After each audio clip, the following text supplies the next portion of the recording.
நெல் கொள்முதல் செய்வதில் தனியார் நிறுவனங்களை அனுமதிக்க கூடாது என்பதை வலியுறுத்துகின்ற தீர்மானம்.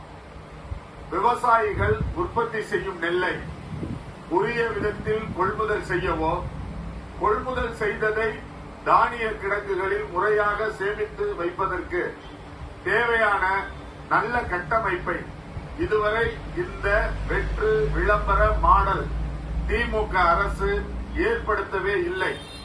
சிறிய மழை வந்தாலும் பெரும் பாதிப்புகளுக்கு உள்ளாகும் நெல் மூட்டைகள் இழக்காவதை தொடர்ந்து பார்த்து வருகிறோம்.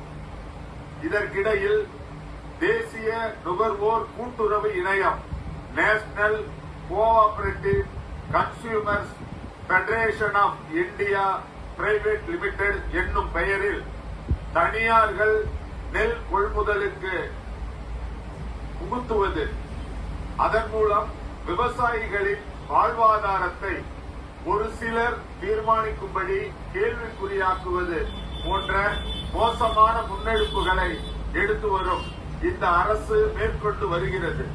இது போன்ற மோசடி செய்யும் தனியார் நிறுவனங்களை நெல் கொள்முதல் செய்ய அனுமதிக்க கூடாது என்று இந்த செயற்குழு வலியுறுத்துகிறது.